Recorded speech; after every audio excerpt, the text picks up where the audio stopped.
começo só havia o vazio, transbordando de possibilidades infinitas, das quais você é uma.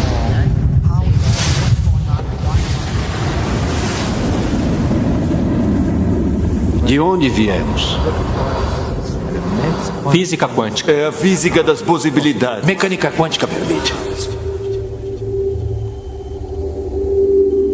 Mente suprema.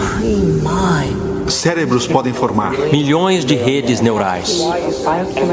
Resposta emocional. Há redes neurais cerebrais. O cérebro não sabe a diferença entre o que vê em seu ambiente e o que se lembra. Estamos operando toda a aventura. Aquilo que me fez observar o mundo à nossa volta. Como pode continuar vendo o mundo como real se o eu que está fazendo com que seja real é intangível?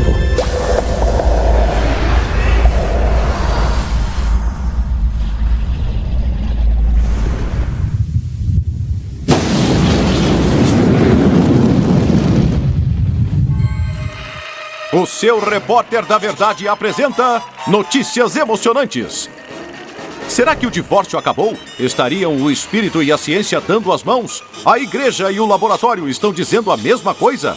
Vendas da enevoada antiguidade, a busca pelo divino e a busca pelo conhecimento sobre o universo marchavam lado a lado. Na antiguidade existia um deus da astronomia, um deus da horticultura, um deus da irrigação.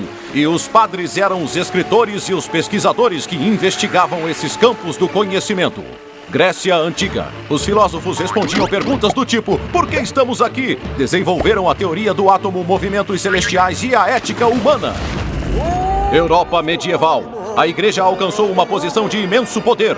Escolhia reis, era dona de terras e fornecedora da verdade. A igreja se incumbiu do cargo de ser a única a saber tudo. O dogma era a lei.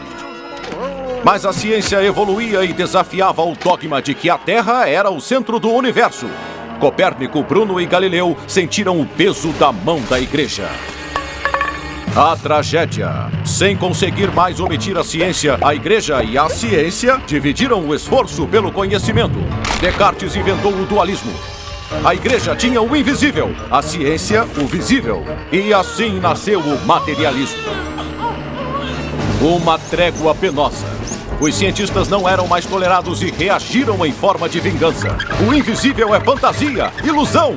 Nós somos pequenas máquinas que vivem em um universo máquina previsível e respeitamos leis rígidas e imutáveis. A igreja revidou. Os cientistas sem alma foram condenados ao inferno. Darwin contradisse. O Criador não é nada, não está em lugar nenhum. Nós somos seres em mutação, simples portadores de DNA e sua incansável procura por mais em um universo sem sentido. E enquanto isso, tanto a ciência quanto a religião batiam a cabeça na parede. Se tudo era um mecanismo e Deus era o criador de tudo, então o que a humanidade deveria fazer? A ciência cavou mais fundo em um universo morto e deu de frente com um mistério nunca revelado. Em pequenas esquinas do tempo e do espaço, os cientistas encontraram energia inexplicável e mistérios de quebrar a cabeça. Mistérios que sugerem que tudo está conectado, que o universo físico, em sua essência, não é físico. O tempo e o espaço são só elementos desse não materialismo. E hoje, cientistas renegados estão se encontrando com líderes religiosos, conversando e tentando realizar um encontro de espírito e ciência de uma vez por todas. Assim como o século XX abriu as portas para uma visão mecanicista, o século XXI irá demolir a parede que separa a igreja e o laboratório. Seu repórter da verdade se despede aqui.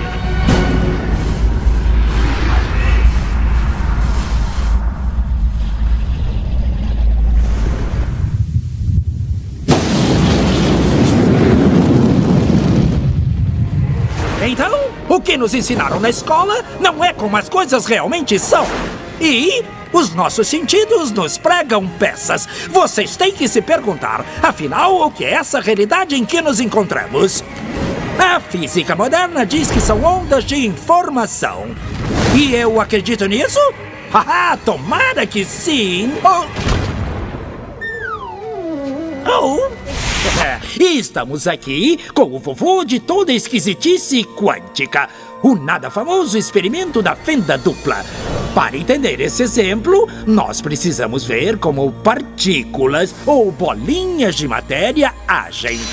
Se por acaso lançarmos um pequeno objeto pela fenda que pode ser uma bolinha de gude, podemos ver um modelo na parede de trás, pois as bolinhas passaram pela fenda e bateram lá. Agora, se colocarmos uma segunda fenda, nós esperamos ver uma segunda tira duplicada à direita. Agora, vamos ver as ondas. As ondas batiam na fenda e irradiavam, batendo na parede de trás, com maior intensidade diretamente na linha da tira. A linha iluminada, na parede de trás, mostra essa intensidade. É parecida com a linha que as bolinhas de gude fizeram, mas, quando adicionamos a segunda fenda, acontece uma coisa diferente. Se o topo de uma onda encontra a parte de baixo de outra onda, elas se anulam. Agora existe um modelo de interferência na parede de trás. Os lugares onde dois topos se encontram são os de mais intensidade, as linhas de luz, e onde elas se anulam, não tem nada. Então, quando jogamos coisas, quer dizer matéria, através de duas fendas, temos isso. Duas linhas. E com ondas, nós temos um modelo de interferência com muitas linhas. Por enquanto está bom. Agora, vamos ficar quânticos. Um elétron é um pedaço bem pequenininho de matéria, como uma bolinha de gude. Vamos jogar uma corrente por uma fenda. Se comporta igual a bolinha de gude, uma linha só. Então, se lançarmos essas coisas pequenininhas pelas duas fendas, devemos ter, como com as bolinhas, duas linhas. O quê? Um modelo de interferência. Nós lançamos elétrons, pedaços bem pequenininhos de matéria, mas temos um modelo igual ao das ondas, não como o das bolinhas. Como? Como pedaços de matéria podem criar um modelo de interferência como o das ondas? Isso não faz sentido. Mas os físicos são espertos. Eles pensaram, talvez essas bolinhas estejam pulando umas nas outras e criando este modelo. Então, eles resolveram lançar os elétrons um de cada vez. Assim, não teria jeito de interferirem um no outro. Mas depois de uma hora, o mesmo modelo de interferência estava aparecendo. Não existe outra explicação.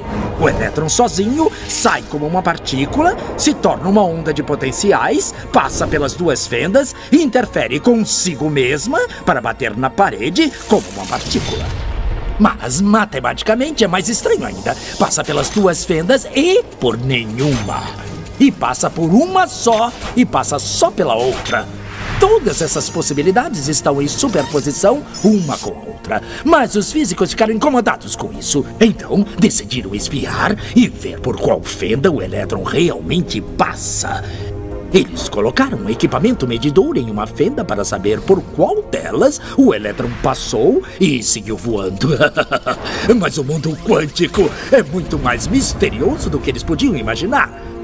Quando eles observaram, o elétron voltou a se comportar como uma bolinha de gude. Ele produziu um modelo de duas linhas, não um modelo de interferência com várias linhas. Só o ato de medir ou observar por qual fenda o elétron passaria fez com que ele passasse por uma fenda, não pelas duas.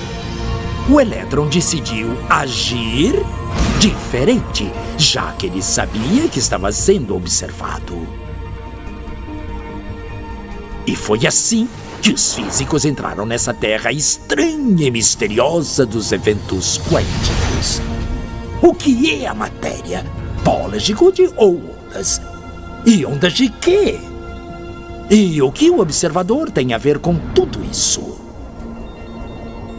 O observador acabou com a função de onda simplesmente por observar.